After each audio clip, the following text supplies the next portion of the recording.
Oh, Nitpick.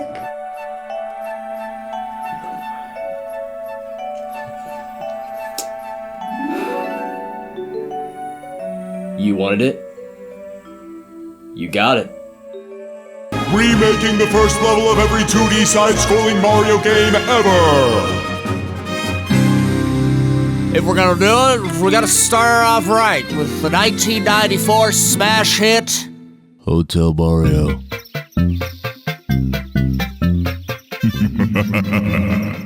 Hotel Mario isn't much of a platformer.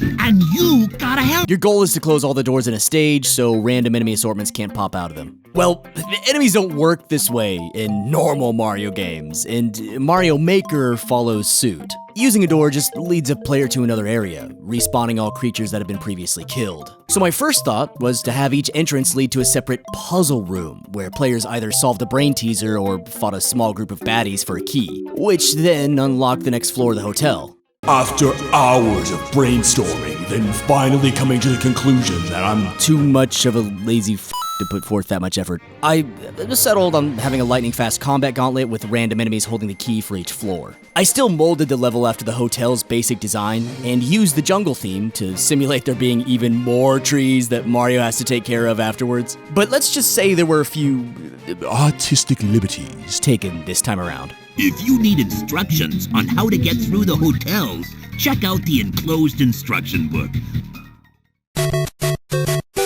I already discussed it in my last video on this topic, so I'll keep this brief. World 1-1 from Super Mario Bros. Can be remade almost perfectly, minus the backwards scrolling and secret bonus room. One-way pipes aren't a thing in Mario Maker, but one-way walls do exist. So as long as you're fine with this awkward contraption taking the place of something that could have simply been coded into the game in an update, then we're good!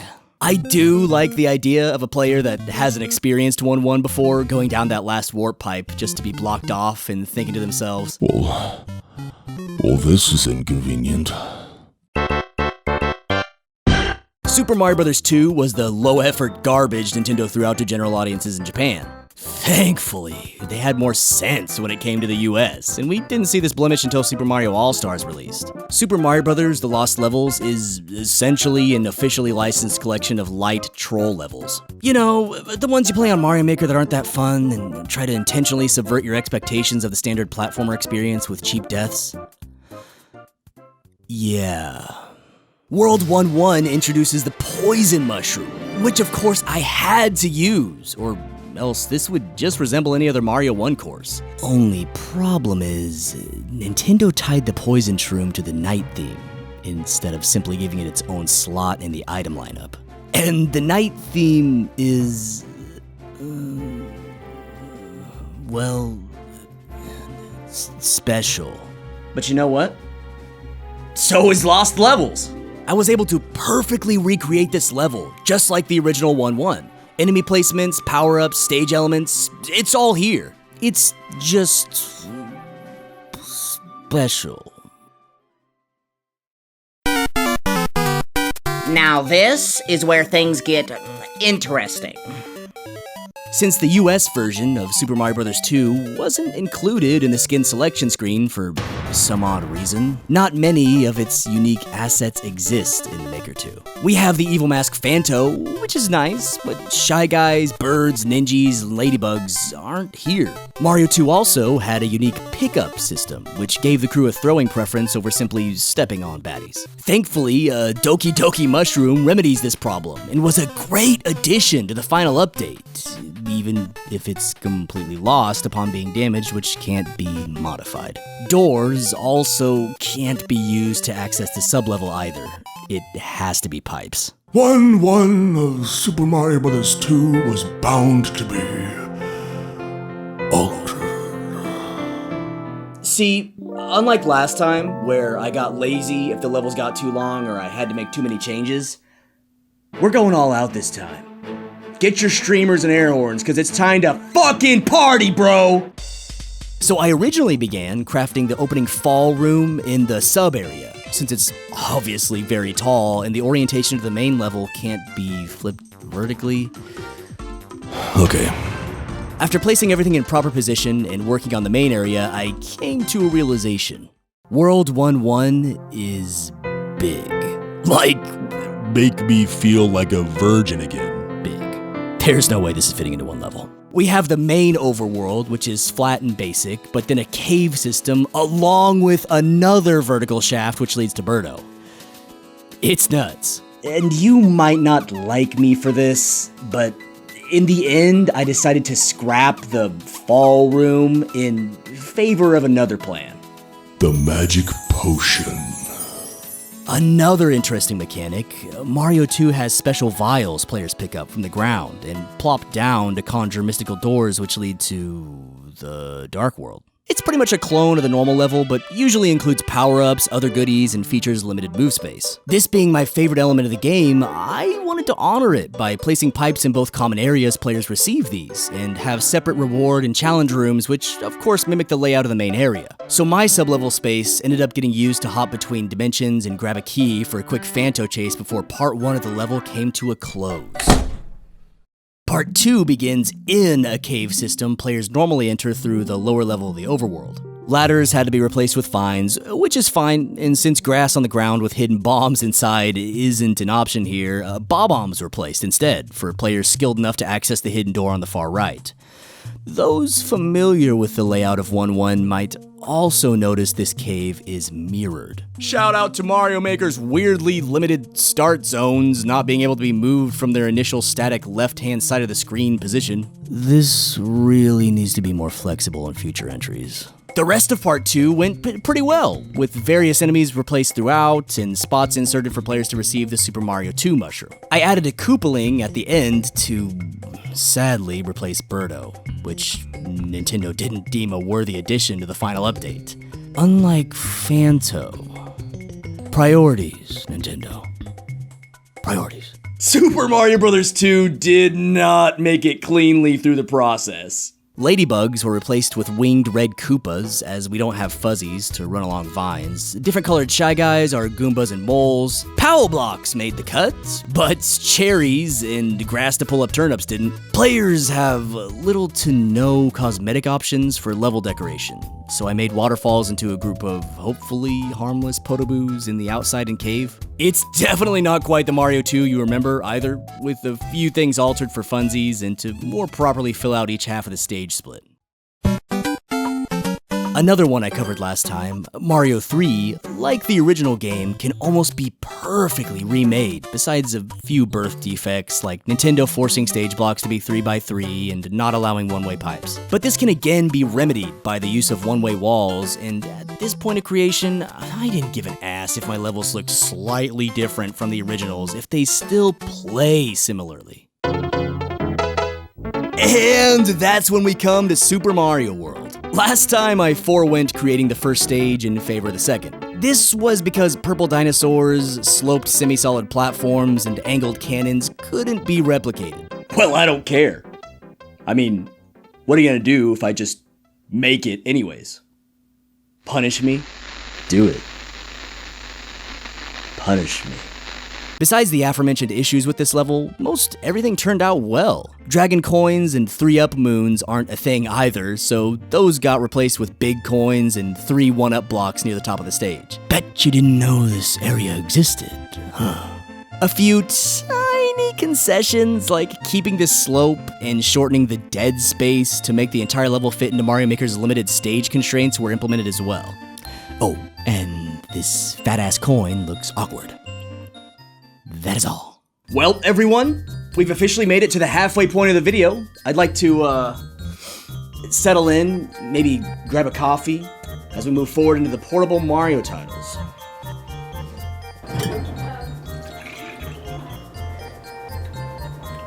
To Super Mario 3D All-Stars, right? Super Mario Land wins the Lifetime Award for shortest and weirdest Mario game ever, but has a surprisingly lengthy World 1-1. It takes place in a desert with palm trees, which I adjusted to be cute little mushroom platforms, and as Super Mario Land's main power-up, the Super Ball, is limited to the Super Mario Bros. 1 palette, we'll be using that. Not to mention the striking resemblance. Yeah. Yet again, we're looking at a long, flat plane with simple jumps and enemy introductions all the way until the end doors.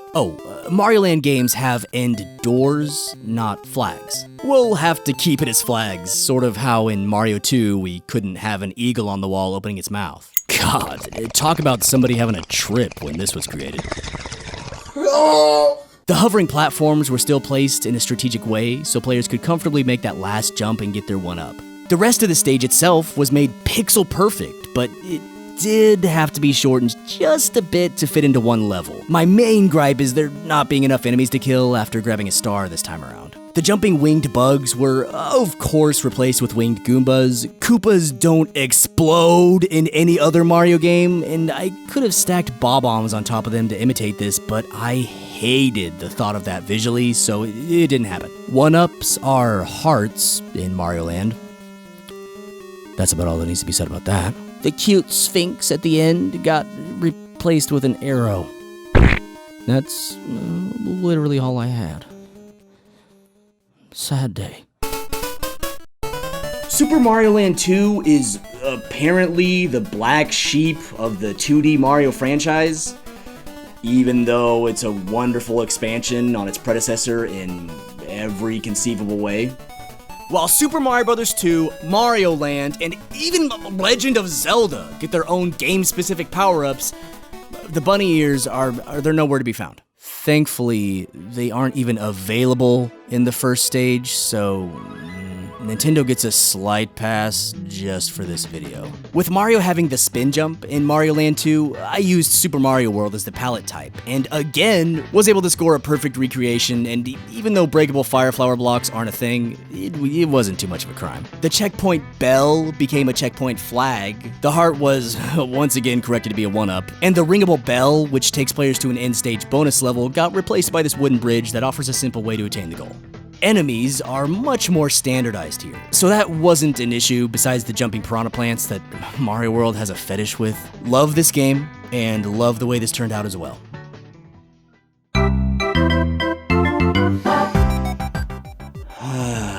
New Super Mario Bros. The game that began an unfortunate trend of lazy sequelitis within Nintendo HQ. Whereas previous entries added a multitude of new power-ups, music, jumping physics, and their own personalities, the new Super Mario Bros. Games were content on copy-pasting many of their assets to the next title under the guise of nostalgia.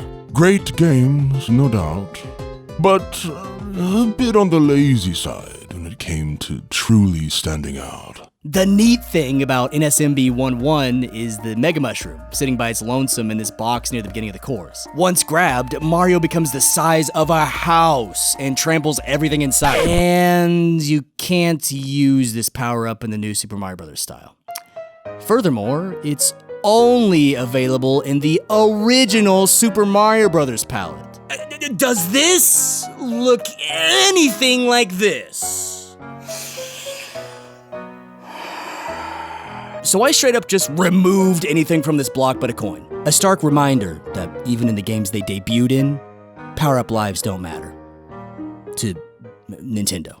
Luckily, the rest of the stage went super smooth. The only concessions made were removing red coins from the sky sublevel as they only unlock doors, not gift power-ups. Another addition, like one-way pipes, that seems like it would have been simple to add. We made the underground portion have a sky-themed background since there can't be more than one secondary area, even if they're both tiny.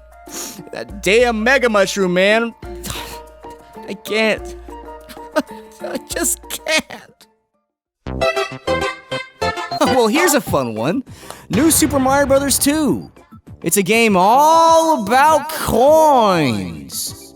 Many of the various ways to get these aren't options in Maker 2. No triple blocks, no coin helmets, and no coin showering. That's okay though, because the level still plays like butter, and note blocks add a fun touch to the action. Both hidden areas obviously had to have similar themes. Triple blocks became 3 singles, side by side. The cannon pipe regrettably can't be replicated to reach the sky area, so this got changed to a hidden vine, which leads to a hidden pipe. One cool thing is that enemy stacking, a Mario Maker staple, also exists in New Super Mario 2. But what doesn't exist are these colored Super Mario 3 theater blocks and big coin blocks.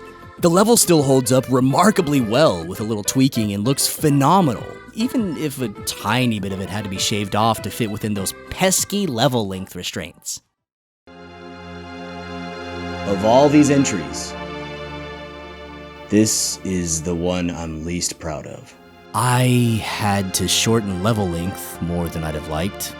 New Super Mario Bros. Wii's coolest gimmick, these rotating circular landmasses with secrets inside, can't really be replicated without using conveyor belts. Is this what I've been reduced to? Conveyor belts? Add cloud cover that isn't a thing. Hidden walls get the big middle finger, as do the mini red coin challenges. It's just embarrassing. But hey, at least we got the propeller suit, and the underground portions can go unchanged. Let's just close this chapter. Oh, look who decided to finally show up to the party. Thanks for wrecking the comments section of my last video, you piece of shit. So, we've got the Super Acorn now. Awesome! Now all we need are the flying squirrels to... Well, hey, at least we got halfway there. Okay, first things first.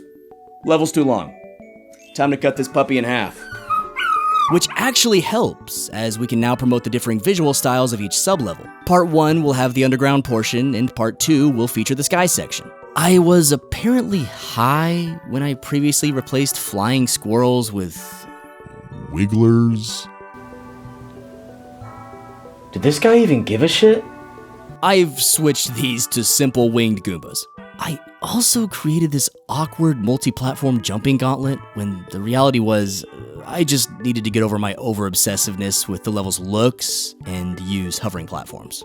Done. Added the underground pipe along with a cute little ending to cap the first part of this level off, and we're finished with Part 1. Part 2 fared halfway decent as well. With the absent red coin challenge, I simply used regular coins, changed the drifting land masses to lifts, and everything played out fairly well, besides small critiques like coins appearing after a jump, which couldn't be helped. The only real issue was the sub area, which I was able to recreate fairly close to the original, but without the flying squirrels, improvisations were made. Not to mention coin placements all throughout both halves of this level, and many of the others worked on in this video had to be slightly edited, as some are placed halfway in between grid lines, whereas Mario Maker sticks to its strict grid system for object placement.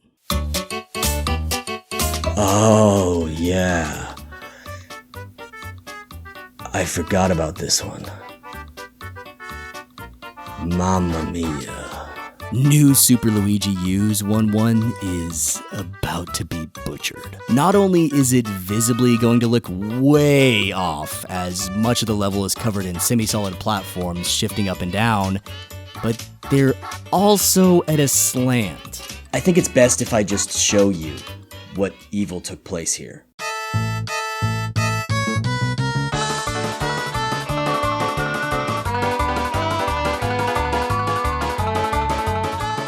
Okay, I can't do this anymore.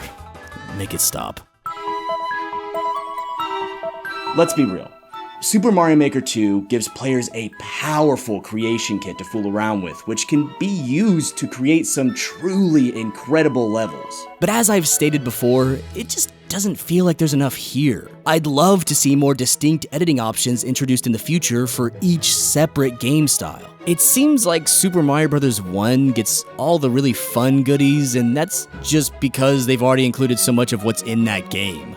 Maybe Nintendo dug themselves into a hole by focusing so much on this overall conformity between palettes when it's really not necessary. Either way, make sure to let me know what features you'd like to see in future Mario Maker titles, and be sure to point out all the flaws in this video. Nitpick out.